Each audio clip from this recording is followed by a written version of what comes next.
थोड्याच वेळात उद्धव ठाकरे हे सभेच्या ठिकाणी येणार आहे। आपण आहोत सध्या कृषी उत्पन्न बाजार समिती या ठिकाणी कार्यकर्त्यांचा या ठिकाणी पाहिलं तर मोठ्या प्रमाणात आता कार्यकर्ते यायला सुरुवात झालेली। एकंदरीत पाहिलं तर या ठिकाणी 4 ते 5 हजार कार्यकर्त्यांना बसण्याची व्यवस्था करण्यात आलेली आहे।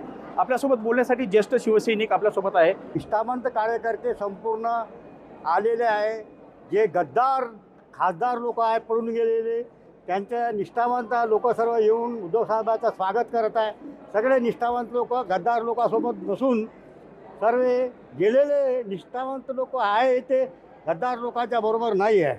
हे गद्दारांना काढण्यासाठी इथं आलेले आहेत। गद्दारांनी बंडखोरी केलेली आहे। संजय देशमुख म्हणून इथं साहेब दाखल झालेले आहेत। आज रोजी 27 जून हे बंडखोर संजय देशमुख म्हणून इथं साहेब पोचलेले। आम्ही कट्टर शिवसैनिक इथं आहेत पण साहेबांसोबत ते नाही आहेत। बंडखोरी त्यानं केलेली आहे त्याच्यामुळं इथं उद्धव साहेब आलेले आहेत। आता जे शिवसैनिक आलेले आहेत तर हे पुन्हा जोमाने करायला लागतील आणि जे पक्ष सोडून गेले त्यांना धडा शिकवतील।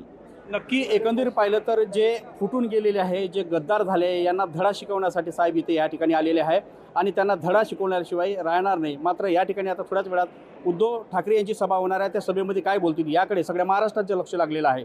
संजय राठोड, लोकशाही मराठी, यवतमाळ। लोकशाही मराठी ऐका, पहा, जागरूक रहा।